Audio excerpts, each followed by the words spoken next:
আমি যদি তোমাকে বলি বাংলাদেশের সবচাইতে বড় ফ্রি ফায়ারের কন্টেন্ট ক্রিয়েটর কি, তাহলে তুমি বলবা নিশ্চিত মিস্টার ট্রিপলার। বাট আমি যদি তোমাকে বলি বাংলাদেশে এমন একজন কন্টেন্ট ক্রিয়েটর দেখাও যার কিনা কোনো হেটার নাই, সবাই পছন্দ করে, এখন তোমার জন্য আনসারটা অনেকটা কষ্টের হয়ে গেছে, রাইট? সবার কিন্তু হেটার আছে, 100 জন সাপোর্টার থাকলে 1-2 জন হেটার থাকবে, বাট এমন একজন ইউটিউবার আমাদের কমিউনিটিতে আছে যার কিনা কোনো হেটার নাই, ইলিউশনিস্ট ওয়াইটি। অর্থাৎ রিঙ্কু ভাইকে নিয়ে আগে পরে আমি 2টা ভিডিও বানাইছি, এন্ড এই ভিডিও বানানোর পর আরো কয়েকজন কন্টেন্ট ক্রিয়েটররা এটা নিয়ে ভিডিও বানাইছে, এন্ড ফাইনালি গাইজ আমরা মাত্র 2 থেকে 3 দিনের ভিতরে রিঙ্কু ভাই চ্যানেলে অলমোস্ট 90,000-এর উপরে সাবস্ক্রাইবার্স কমপ্লিট করে ফেলছি। That's a big achievement for us. এইটা শুধু রিঙ্কু ভাইয়ের জন্য খুশির না, আমাদের সবার জন্য খুশির, কারণ ভাই ইলিউশনিস্ট ওয়াইটি অর্থাৎ রিঙ্কু ভাই নামে যে চ্যানেলটা, এটা হচ্ছে আমাদের ফ্রি ফায়ারের বাংলাদেশের সবচেয়ে পুরনো ইউটিউব চ্যানেল। এই চ্যানেলে যদি 1 মিলিয়ন সাবস্ক্রাইবার কমপ্লিট না হয়, একটা গোল্ডেন প্লে বাটন না থাকে, আমাদের ফ্রি ফায়ার গেমার যারা আছি, আমরা যারা গেম খেলি, সবার জন্য ব্যর্থতা ভাই এইটা। আজকে আমি লাইভ স্ট্রিমে ছিলাম, রিঙ্কু ভাইয়ের অনেক সময় লাইভ স্ট্রিম দেখছি, রিঙ্কু ভাই টু মাচ এক্সাইটেড, উনি আসলে সত্যি বলতে অনেক ইমোশনাল হয়ে গেছে।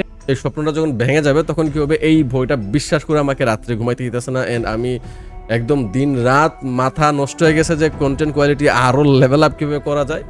এই জিনিসটা নিয়ে উনি হয়তো ভাবছিল নাম চেঞ্জের পরে উনি ছোটখাটো একটা বুস্ট পাবে, ধীরে ধীরে উনার আরো স্ট্রাগল করা লাগবে, বাট আমরা যে ভালোবাসেন সাপোর্ট দেখাইছি উনাকে, যেটা উনি ডিজার্ভ করে, ফাইনালি কিন্তু আমরা 9,02,000 বা 3,000-এর মতো সাবস্ক্রাইবার কমপ্লিট করে ফেলছি উনার চ্যানেল। আমি এই ভিডিও আপলোড করার পরে হয়তো বা আরো 80,000 90,000 মতো সাবস্ক্রাইবার্স লাগবে। আমি জানি না তোমরা কিভাবে কমপ্লিট করবা, বাট আমি জানি তোমরা চাইলে করতে পারবা, কারণ বাংলাদেশের সবচেয়ে স্ট্রং গেমিং কমিউনিটি হচ্ছে আমাদের ফ্রি ফায়ার কমিউনিটি। এই ভিডিওর ভয়েস দিয়ে তোমরা ভিডিও বানাও, এই ভিডিও যে কোনো জায়গায় শেয়ার করো, আদার এই ভিডিওর টপিক কভার করে তোমরা নিজের মতো করে ভিডিও বানাও, বাট এই ট্রেন্ড যেন শেষ না হয়। আমরা যে কোনো জিনিস হাইপে তুলে আবার ফেলে দিই, এই জিনিসটা এইরকম যেন না হয়। আমরা ওনাকে একটা হুপ দেখাইছি, ওনাকে একটা এক্সপেকটেশন দিছি যে না, ওনার চ্যানেলে 1 মিলিয়ন সাবস্ক্রাইবার হবে, এই ড্রিমটা যেন ওনার না ভাঙে আবার, এইটা অবশ্যই আমাদেরকে মাথায় রাখতে হবে। আমরা চ্যালেঞ্জ নিয়েছিলাম 1 মাসের, ভাই 1 মাস না, আমরা 7 দিনের ভিতরে এটা কমপ্লিট করবো। তোমার ফোনের অ্যাক্টিভ জিমেল দিয়ে সাবস্ক্রাইব করো, তোমার যারা বন্ধু বান্ধব আছে গেমার, তাদের সাথে ভিডিওটা শেয়ার করো, একসাথে একতা ফেসবুক ইউটিউব টিকটক সব প্ল্যাটফর্মে এই জিনিসটা ছড়াই দাও, দেখা দাও ফ্রি ফায়ার গেমিং কমিউনিটির পাওয়ার। আমার মনে হয় না এটা খুব বেশি হার্ড একটা চ্যালেঞ্জ হতে যাচ্ছে আমাদের গেমিং কমিউনিটির জন্য। আমাদের এই গেমিং কমিউনিটি কি স্ট্রং, এটা আমরা সবাই আগে পরে অনেকগুলো রেকর্ডই দেখছি। সো মেক শিওর ব্রাদার্স, এই ভিডিও ভাইরাল করার দায়িত্ব তোমাদের, মানুষের সামনে এই মেসেজ তুলে ধরার।